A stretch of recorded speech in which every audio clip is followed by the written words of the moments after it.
Hello, everybody. Welcome back to the Howarth Timber and Building Supplies 1840 podcast. I'm your host, Paul Bullivant, and today I'm delighted to be joined by Lucas Whitehead from Andy's Man Club. Yeah, lovely to be here. Welcome. Andy's Man Club are our new group charity for the next 2 years, so we thought it would be a really good idea to get Lucas to come in and talk about the charity right at the start of what we're doing. So Lucas is the head of marketing and partnerships for Andy's Man Club and has been working at the charity for 4.5 years. In that time, the charity has grown from 27 support groups nationwide to 300. That was just a couple of weeks ago, wasn't it? Yeah, so actually the 300th group happened the night before we're recording this. So that opened last night in Nottingham. So massive for us to get open That's brilliant. in there. And then you've also just told me that it was your birthday, not your birthday, Andy's Man Club's birthday yesterday, and you're 9 years old. We are 9 years old, and that Nottingham group, that was our present, so to speak. So yeah, that really cemented our place as a charity. We had a video which we released back in, I think it were about a couple of days before the very first session actually opened, where our founder Luke, who were very young at the time, still playing professional rugby league, he did an interview on Sky Sports and said that if anybody wanted to take this group further afield from Halifax and take it to Nottingham, for example, then that'd be fantastic. So to do that for the 300th group 9 years later, a great full circle. Fantastic. Was it deliberately Nottingham because of what Luke had said in that interview? I think semi-deliberately. So we've been trying to get a group open in Nottingham for quite a while. Yeah. The Midlands proved to be quite a tough nut to crack for us as a charity. But we've got close to 40 groups in the Midlands. Nottingham being 300 were just really, really fitting, obviously with a link to the original video. But there's been quite a high level of demand for a group in Nottingham for a number of years, and for whatever reason, it hasn't happened until now. And we've got the doors open. The stars aligned, and that was it. Yeah. So for anybody who hasn't heard of Andy's Man Club, do you want to tell them what it is and why it started and how you've got to where you are? Yeah, 100%. So we are a male suicide prevention charity. There is a distinction between us being a mental health charity and a male suicide prevention charity. And that distinction is that we are open to a lot of people who are just going through life crises or difficult life circumstances. People don't actually have to have a diagnosed mental health condition to access our service. What we are a network of peer-to-peer support groups that run every Monday at 7 o'clock in those 300 locations nationwide and online. Those support groups, they're free to attend to anybody, they're free of any registration. You've got to be a man over the age of 18 to come along, hence the Man Club part of the name. But the charity were founded by the Roberts family, family who unfortunately lost a young man called Andy Roberts to suicide back in 2016. Andy was 23 at the time, so a big shock to everybody who knew him, really. He worked in the construction industry as well. He had a good job, he had a young family, he had a supportive group of friends, and as is often the case after somebody takes their own life, his family were just left with a lot of questions. But after a while, they decided, there's no use asking those questions. The reality is the same, and they decided that they wanted to do something as a bit of a legacy piece for Andy. The groups were created. 9 men attended on our first night in Halifax back in 2016, and now 9 years later, we've got just short of 6,000 men attending every week in those 300 locations that we've mentioned. Oh, fantastic. Now, when we first met, you were talking to me about the problem of suicide in the construction industry. Can you just tell us a little bit more about that? Yeah, so I think it's been something that's been talked to death, to be honest, really, the issue of suicide in the construction industry. Everybody knows that it's an issue. It's one of the industries that's got the highest rates of suicide. It's a male-dominated industry. 3/4 of all suicides in general are male. So we expect for male-dominated industries to have a higher rate of suicide. But I always go back to statistics that are from 2022. That year, there were 507 suicides in the construction industry, 503 of which were male, which is a horrible figure. In this country as well, we have an issue when it comes to actually reporting suicide. So the suicide figures that are reported every year, there are studies that show that they're actually 15 to 50% underestimated. So the problem's probably wider than we realise. But you look at the industry and you look at some of the reasons as to why, people are taking their own lives. I think a slightly lazy explanation would be that sort of macho environment that there is in the construction industry. Yeah. I think there is an element of that, where men feel as though they can't come forward and they can't talk. But realistically, you're talking about one of the most high pressure environments that you've got as an industry. So you're talking about people who, might not know when the next paycheck's going to come. They might not know when the next job's going to come. They're working long hours. A lot of travel involved for a lot of people in that industry as well. So there are a lot of pressures that I think, people are perhaps unaware of in the construction industry. It's an industry that's particularly important to me. I've got a lot of family who work in that industry. And I know, I know what those pressures are. I've seen them firsthand. I mean, my granddad, he's 74. He's still working in the industry. He's a painter and decorator. Yeah, he's actually working about half a mile from here today. But I see the hard work he puts in. My uncle works for a construction firm over in Ireland, and I've seen the pressure that he's sort of been under, especially when he were a sole trader in the UK. And I just don't think that a lot of people realise the amount of pressure that people in that industry are actually under. And I think that, to my mind, is probably the reason why there's such a high rate of suicide in that industry. Do you mean the pressure of going out and finding work and Yeah. doing the work and getting paid and then finding the next job? Yeah, definitely. I think those sorts of pressures, and it does sort of tie into the traditional view of men and what it means to be a man. I think that you've got a lot of these guys who've been brought up in this male-dominated industry, as I say, and there's an expectation placed on them from a young age, and they're sort of conditioned almost to believe that they've got to be the breadwinner of the family. They've got to put food on the table. They've got to bear that economical responsibility for the family as well. And you combine those sort of factors with those pressures, you just end up in a position where you've got men who feel as though if they open up and if they talk about the issues they're going through, or they talk about those pressures, they feel as though they're burdening others, and they also feel weak potentially, or they feel vulnerable.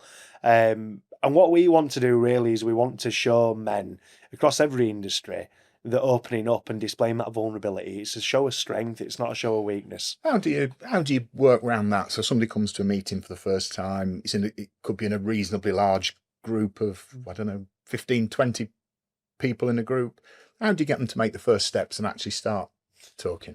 Allow them to do it in their own time more than anything. So there's never any pressure for us to actually, encourage people to talk. The environment that they're in facilitates it. I mean, if I talk about my own experience, personally, when I first attended, I thought it was going to be a load of rubbish. Like, I didn't think it'd be for me whatsoever. Was that your first interaction with Andy's Man Club? You actually went to a session? Well, no. So I'm a bit different. The majority of the male members of staff who work for, I say the majority, everyone apart from me, started off as a group user. Okay. It actually took me working for the charity to actually go and to try. a group. Okay. So but even then, I'd applied for this job. I got this job for the charity. And my main motivation, to be fair, for getting this job, I'd been through my own sort of issues, Yeah. as I'm sure I'll probably come on to. But my motivation at the time was, it's a charity that does a lot within the world of sport, and I want to do something that, makes the world a better place. Yeah. And when I first went to a group, I'll be honest, I were really narrow-minded. I thought that it were going to be a room full of people that I wouldn't relate to. I thought that the experience of, listening to other people talk about their problems, I thought that it'd make me feel worse. When in actual fact, it made me feel really comfortable in my own skin. It made me feel as though I could come forward and I could talk openly. And I think that that's the main sort of source of encouragement that we have as a charity, is just relying on other people's stories to make people sort of twig and think, hang on, I can relate to that a little bit. Maybe I'm not as strange or as unique as I thought I was. I think when people are going through issues, particularly, they feel isolated, they feel alone, they feel as though their issues are completely unique to them. And I think that hearing other people talk about their issues, that may bear a few similarities, that is the most powerful way we can encourage people to that is what triggers people to talk. They hear other people sharing, and then it gives them the confidence to share their.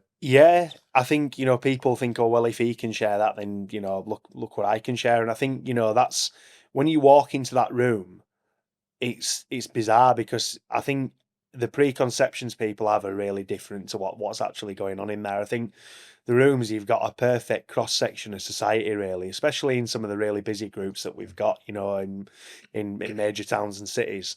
But I've been in groups before to be fair, where my perception of people's been altered completely. I walked into, I think, my second ever group, and there were a bloke who came in who were in his 60s, and he was quite a big bloke. He looked a little bit punk, to be fair, like a bit of a punk rocker. And then there were a young lad who walked in, who looked really anxious, looked really shy. Didn't look like he were able to come forward and open up. And my perception straight away of these two people was that this 60-year-old man will be talking about anger issues. That's what I thought. I looked at him, took one look, and I thought, right, this is what he's going to be talking about. The other guy, I took one look at him and I thought he's going to be talking about anxiety. And when they came in and they actually spoke, roles reversed. Really? And the guy who looked, who were confident enough to go out wearing sort of outlandish clothing, were the guy who suffered massively from anxiety, and the guy who were really sheepish was the guy who actually suffered, from anger issues. And it just completely shifts and alters your perception being in those rooms. What does just talk through a meeting? So if anybody's listening and they've heard about Andy's Man Club and they've kind of thought about it, but they're really nervous. What does a meeting actually look like? It's really, really informal. So what'll happen is somebody will basically greet you on the door. They'll offer you a free biscuit and a brew, which, if I'd have known that, I'd have probably attended before I got the job. But yeah, take you into a room. You'll be met with a circle of chairs. Basically, go pick a chair, and then a ball will get passed round until the chairs are full. And you'll answer 5 questions. The first 3 questions that you answer, they remain the same every week. They are: how's your week been? Can you give me a positive from your week? And is there anything you'd like to get off your chest? After that 3rd question, there's a break, which is where the peer-to-peer support element of the group actually kicks in. So, for example, when I were opening up about my issues, issues with anxiety and issues with addiction growing up, and also issues, with my parents as well, I had people come forward and talk about their issues and say, look, these are services I used. This is, methods I sort of used and mantras I remembered to get over my sort of problems. And then after that break and after that element of peer-to-peer support that gets shared, we have 2 more questions, which are usually, one of them's, they change every week. One of them's usually something quite thought-provoking. The other one's usually a bit of fun. I mean, for example, the question that were a bit of fun last night was, it's barbecue season now. What are you putting on your grill? Right. And it might sound strange to go from, people opening up about some really, really heavy stuff to that within the space of sort of half an hour. But we want people to just have that little uplift before they actually leave a session. And we want there to be something for everyone to answer. There'll be people who go to sessions for 3-4 weeks and they won't open up, but they'll answer those quickfire questions at the end. And that will give them the strength to sort of, come out of the shell a little bit and open up. Do your facilitators encourage people to talk, or do they really just stand away and leave each individual to make their own minds up? I think it's a case by case basis. I think I think the encouragement will only come if you can tell somebody's really trying to articulate what they've been through and they're struggling to articulate. If you've got somebody who quite clearly is shut off, and they don't want to open up, then that's fine. They can pass the ball along. But if you have got somebody who's struggling, then I think a few words of encouragement, just a gentle pat on the shoulder sometimes, something like that. That is another method of encouraging people to open up, which does get used. But it really is in people's own time. We've got staff members who, like I said, started off as group users and they didn't open up for 6, 7, 8 weeks before they actually, before the floodgates opened and they managed to talk about their issues. Okay. So in that instance where somebody's took 6, 8 weeks to talk and they're now working with you, what do they say about the experience of being allowed that space to come to terms with when they want to talk? It's a mixed bag, but it's really it's positive. I mean, I take the example of one of my colleagues, Neil, and he won't mind me sharing this, but he attended on the first week and he thought, this isn't for me at all. But something made him go back the week after. and then he went back the week after that, and then he started answering those quickfire questions, and then eventually he opened up, and he hasn't looked back since then. So the feedback that we get is really positive, because if a lot of people who come to our group, for example, they might have been to counselling, they might have been to the NHS, they might have been to another, to different services where perhaps there is more of an encouragement and more, pressure to open up and more pressure to talk. The fact that people are allowed to do it in their own time and it's informal, I think, is what sets us apart, really, from quite a few people. I'm just doing a coaching qualification. Yeah. And I'm kind of halfway through it. But one of the key things in coaching is space, and giving people space to do their own thinking and talk when they're ready. Yeah, and you know what? I think it's transferable. Is that completely? You've got to let people work things out themselves, and that is something that I'll always emphasize about this charity.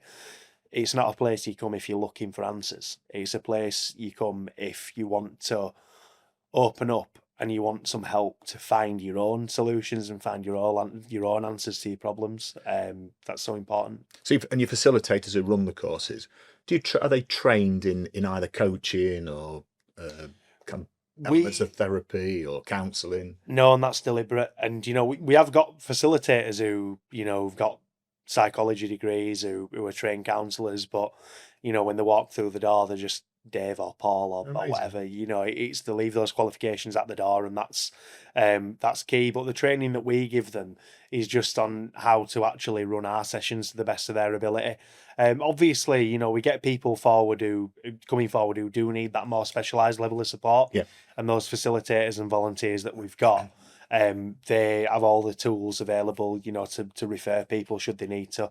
They can get in touch with, with our safeguarding leads or anybody like that, and just encourage people then to go and find that additional level of support. Do you have those other levels of support within the group, or is it you refer them outside of the group to partners who give those services? We refer them outside, but I think an important thing to add is that the volunteers who run the groups, they all started off as group users who then eventually become volunteers. And they all have access to an additional level of support should they wish, to have it. We give them access to 6 weeks free counselling should they wish to use it. Yeah. But yeah, I mean, we know full well that there's a lot of people whose problems, they do need that additional level of support, and we work with a lot of organisations. And I think one emphasis I'm trying to place a lot at the minute is the fact that a lot of people who come forward, they're dealing with complicated life scenarios. So, we work closely with organisations like Drink Aware, for example, who try to help people work on problem drinking. With Step Change, who are a debt charity, who are absolutely fantastic in the work that they do. With GamCare, who are a gambling addiction charity as well. And we've got relationships with people who are specialists in the fields. And what we will do is we'll give our facilitators a bit of an education on who these organisations are. So should they come across somebody who needs that additional level of support, they just know straight away where to send them. Is there any issue that's really common with people who are coming to you, or is it just kind of the stuff you'd expect, like drinking, gambling, debt, just general life stress? Yeah, I think general life stress is probably the best way to put it. But I think that you just have to look at what's sort of going on in the country, in terms of the cost of living crisis, in terms of people having a lack of job security a lot of the time at the moment, as well. Those are the most common issues. We do have a lot of people coming forward with relationship issues as well. A lot of dads who are struggling to see the kids, so those people come forward quite a lot. But you really get... It's interesting because in different areas of the country, you get issues that are more relevant to those areas. So, London, for example, isolation, especially from people who've recently moved to London, and then also work-related stress. Those are the two biggest drivers. Whereas, if you go to like Wigan or Grimsby, post-industrial northern towns, it's people who are struggling maybe with a lack of employment, struggling with cost of living. So it is a real mixed bag in terms of what we get. Okay. Yeah. Does what do you think makes the biggest impact at the sessions? Is it the peer support and peer-to-peer talking, or is it just the setup of the group where you're giving space for people to process things and kind of work out their own answers? It's a combination. I mean, for me, I think the most effective thing is that shared experience and that sort of that shared knowledge. But it is giving people that sense of relatability, and I can only go off my own sort of my own experience, really. But just knowing that you're not alone in your problems can be enough, and also sort of reframing your mind a little bit, because I think, like I said earlier, we brought up to think that if we admit that we're struggling, we're displaying weakness or vulnerability, and I think that this charity has taught me that that's a load of rubbish. And then also another thing that were big for me was the fact that it helped me to realise that if you're a confident person, you can still suffer with anxiety, and those two things, they're not really related to each other. But it is that sort of altering of perceptions, that becoming more accepting of others and also becoming more accepting of yourself. And that's through listening to other people's stories. The stories that get shared in those rooms are so powerful, but there is also nothing more powerful than when you're struggling. If you see somebody who's a volunteer who is now saying that they're in a really strong position in life, you'll have an indication straight away that they've been that person who's struggling, sat in the chair that you're sat in a few years before. And, you can see that there is a light at the end of the tunnel, basically. And that's what it's all about. It's about building that hope within people that things are going to get better. That's cool. You when you started talking about what a meeting looks like and the process of it all, you mentioned a football that you pass around. Yeah. What's the significance of the football? Do you know what? It's just a giant stress ball, really. So it's something for people to fidget with while they're talking, more than anything. But I think, to be honest, though, those footballs have heard some stuff. Like they're honestly, because you can see, and I mean, I've been there myself. You'll have the football, and you'll be sat, there's a room full of people, and you'll be sat actually talking to the football, a lot of the time. But it is just something. It's a little bit of a comfort thing, really. But also, it does dictate the flow of the meeting, So it does, if there are people who, people who are dominating a session, for example, it is easy to pass that ball on to somebody else. Is that kind of one of the rules? Only you can talk if you've got the ball. Yeah, that's it. Yeah, that's a better way of putting it. yeah. That's only you can talk if you've got the ball, and that's it just does help to dictate the flow of the session. Who came up with that idea? Do you know? I don't want to take. I don't think any of us want to take credit for it, because it's something that's gone on. It just kind of naturally. Yeah, I think evolved. in the first ever session, I think it was a rugby ball that we used. Strangely enough, but we got the Andy's Man Club sponge balls made. But it's just a standard practice thing. But I think for us, it holds a real significance, that talking ball. Like, it really does. Yeah. Okay. Let's talk about a couple of the famous slogans that you've got as a charity. So on your T-shirt, you've got It's okay to to talk. with the Yeah. fingers. So where did that come from, and why is that important to the group? So it was a campaign that our founder Luke ran back in 2016. So some of you might remember seeing this on Facebook, some of those that are listening. But basically, Luke posted a selfie on social media with an OK sign, and an encouragement for people to actually open up about what they were going through. When he first posted it, it got no reaction whatsoever. It sort of fell flat, which was strange. Luke were a professional rugby league player. He had a decent audience really on his social media channels, but it just didn't work. Just scratched my nose, sorry. Just itching like anything. Right. Where were I? Yeah, so he was a professional rugby league player with Luke. He had quite a decent platform, on social media, but he did what every self-respecting man does, really. He took it to his missus to sort out. She had a look through it, noticed a few spelling mistakes, and also noticed that the photo we used were a little bit threatening, to be fair. So she chucked a few Instagram filters on it, made a couple of corrections, and then it just absolutely exploded. And it was a campaign that really were responsible for the first phase of growth of Andy's Man Club. You had, famous people, Ricky Gervais being one of the most famous, who actually took part in the campaign as well after seeing it on socials.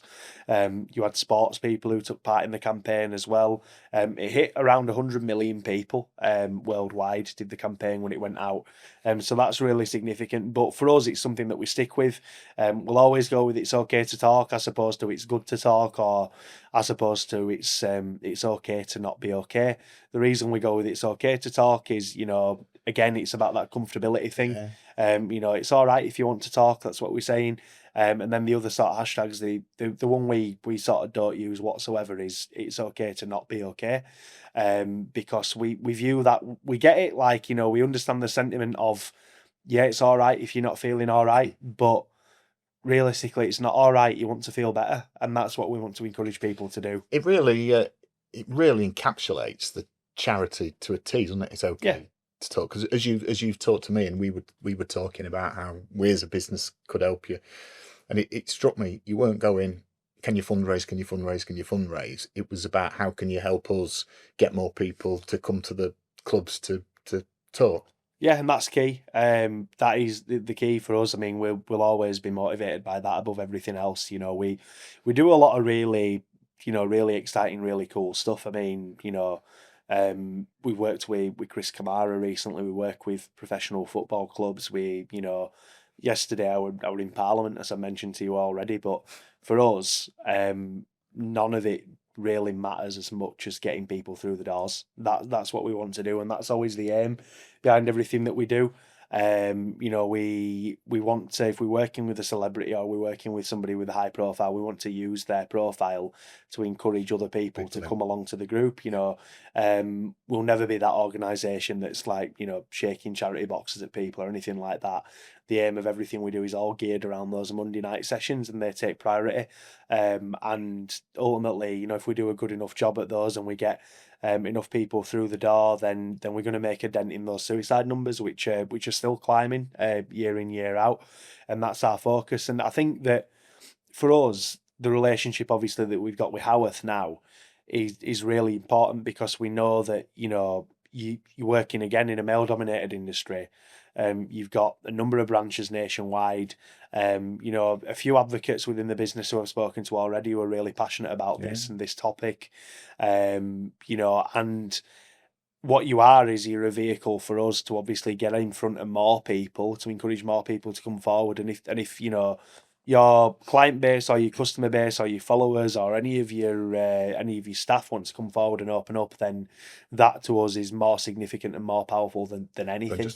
It's interesting for me. So we always have a company charity. We try and run for a couple of years to give us time to work with people. And what we do is we ask colleagues to nominate a number of charities, and then we vote. The business votes for the one that we pick.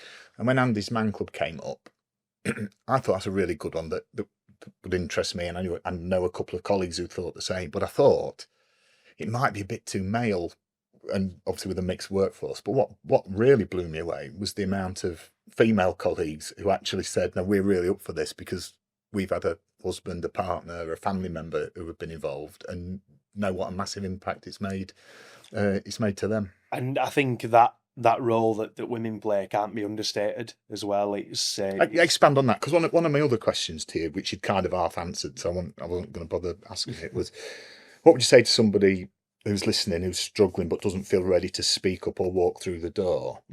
Is that where partners come into it? Yeah, a lot of the time. Yeah, you over the line. Yeah, a lot of the time. I think partners, mums, daughters, nieces, friends, women who are really significant to men. They provide a lot of encouragement to go forward and to basically open up. We're not naive enough to think that that everything's rosy and everything's okay for women either. And we know that if you look at the statistics, women are more likely to actually attempt suicide than men. Men are just more likely to be successful. But women are a lot more open in talking to the partners and, encouraging the partners to come forward and encouraging the men in their life to come forward and to open up. And that's really significant. So the role that women play, I'd say that, a good 80-90% of the people who come through our doors come through because a woman in their life has encouraged them to do so. Yeah. I say encouraged. I've been at sessions where, a man's wife has literally thrown him through the door and said, you'll be sleeping on the couch tonight if you don't give this a go. That you see that sort of thing sometimes.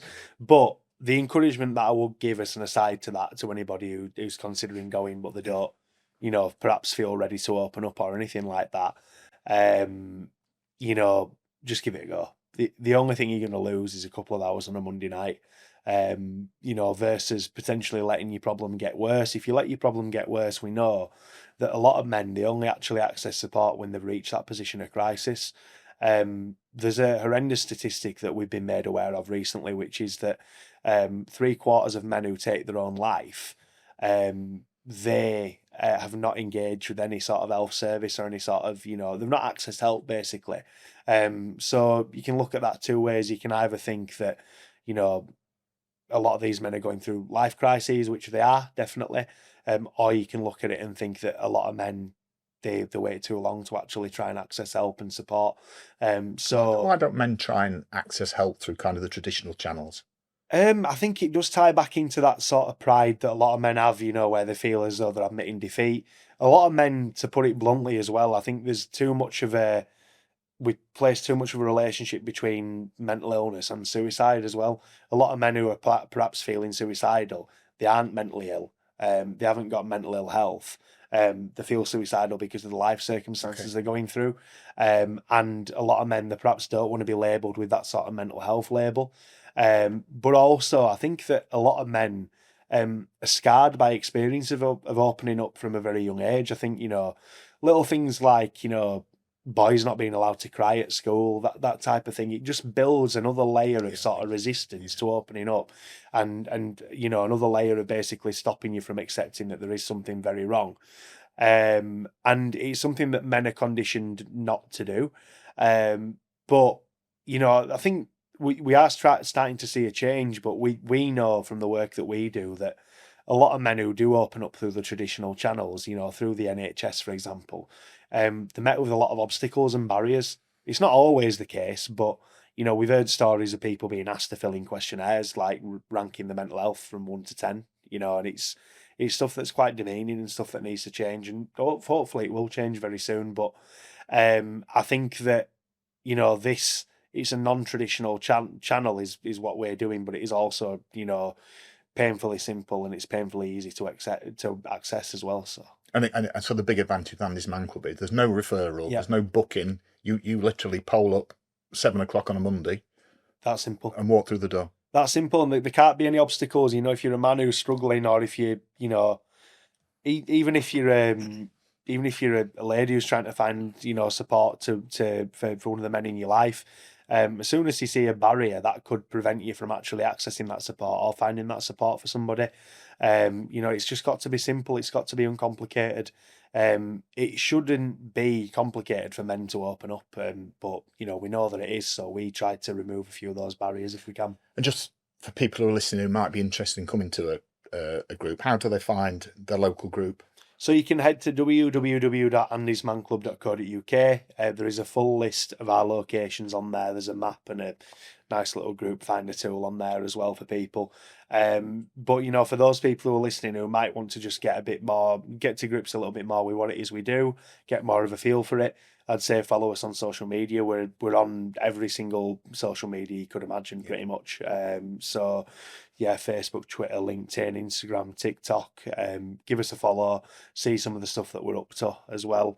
And I'd just emphasise as well, it's not all doom and gloom. You'll see that we have a laugh doing what we do. It's a very heavy topic, but what we want to do is we want to create happiness and create laughter and hope for people as well. And it's every Monday, 7 o'clock till 9 o'clock, every Monday except bank holidays. Bang on, yeah, you've got it right, yeah. And I think you mentioned there's also an online offering for anybody who, I guess, he doesn't have a local club or maybe doesn't want to jump straight into face-to-face. Yeah, there is online available as well, and that's available by emailing info@andysmanclub.co.uk. Do many people take that up? Yeah, so we get a couple of hundred online. I should add as well, I mentioned those group numbers. When we have big numbers at a group, we always split into smaller groups to ensure everybody has a chance to be heard. So the most you'll actually see in an individual session that's being run is probably around 15. So we do break it down a little bit, but yeah, we've got a couple of hundred people who use online every week as well. Okay, cool. Yeah. Right, so we've talked about It's Okay to Talk. The other marketing campaign you've got on at the minute, I'm currently sporting, and that's Mission Possible. Mission Possible, yeah. Talk about that for us.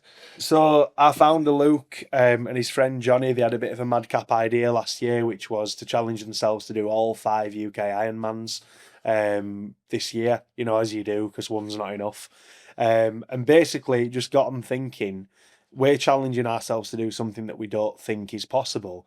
There'll be a lot of people out there who this year, you know, they could gain benefit from just challenging themselves to do something that they thought to be impossible, like I say. So whether it's for some people, I mean, we heard of somebody whose mission possible was to actually leave his house and go out for a day for the first time.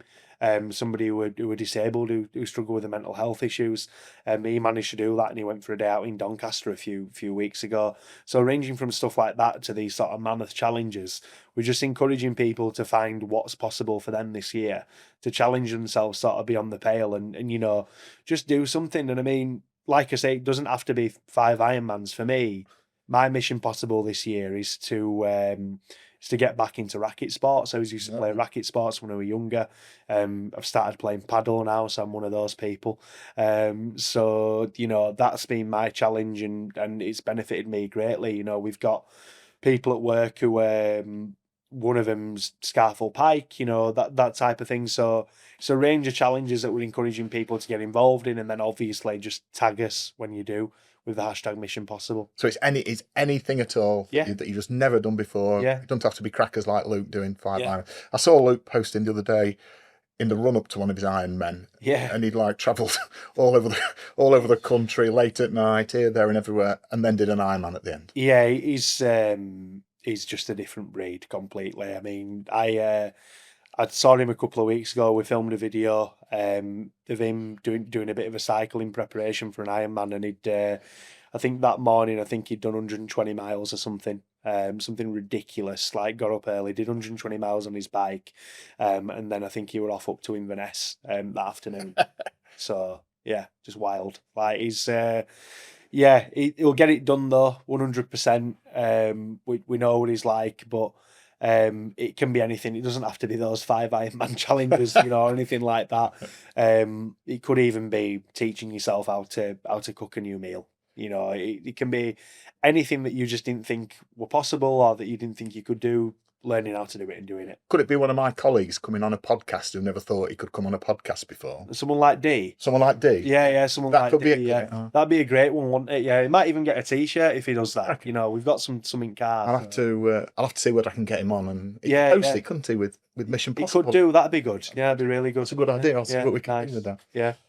Right. So what's the plans now for Andy's Man Club? You've just opened your 300th club last night. Yeah. Where to next? Keep growing. It's just dead simple, really. Keep growing as a charity, and that doesn't just mean group numbers. It means grow the support that we've got, you know, sort of behind the scenes. Keep growing the staff team. Keep growing the board of trustees that we've got as well. You know, and just adding even more expertise, even more knowledge, and even more sort of local strength as well. And then in terms of group numbers, the long-term aim is to be in as many locations as McDonald's are nationwide, you know, and hopefully we'll do a bit more good than they do. I say that I'll probably call there after I've been here, but yeah, that's the aim. We want to be accessible to every man in the UK, and ultimately, you know, the biggest frustration I think for anyone working in this sphere at the minute is that there's some fantastic work going on. There's some really hard work going on from a number of charities. I mean, you know, if you look at charities like James's Place, like the UK Men's Sheds Association as well, you know, people who we view as collaborators, not competitors. You know, there's no such thing as competition in this field. But the frustration that we've all got at the minute is that those suicide numbers are still continuing to climb. And, you know, we won't rest until we no longer have to exist. Will that ever happen? We don't know. But, you know, we are a self-destructive charity. We want talking to be normal, and we want men to stop taking their own lives. That's great. Yeah. So to wrap this up, yes, it would normally be customary for me to ask my guest what's the best piece of advice they've ever been given. However, you've hijacked the final spot and you've got some questions for me. Do you want to just tell the audience? Yeah, of course. About this. So I'll go direct to camera if I can this time. That camera, that one there. So we've got these playing cards, and basically those 2 quickfire questions which we've explained earlier in the podcast at the end of our sessions. A few of them are on these playing cards. So what we're going to do is we're going to ask Paul to pick a card, and then I might pick a card as well, and basically just get him to answer it. So it could be something deep, it could be something completely daft. But yeah, over to you, Paul. Let's hope it's daft, not deep. Yeah. I don't know about deepness. Pick a card. All right, here we go. I should have brought my glasses. If you could choose any item of luxury clothing, what would it be and why? Yeah. Yes. So, I'm an avid runner. Okay. I'm not built for marathon running, but I do run marathons.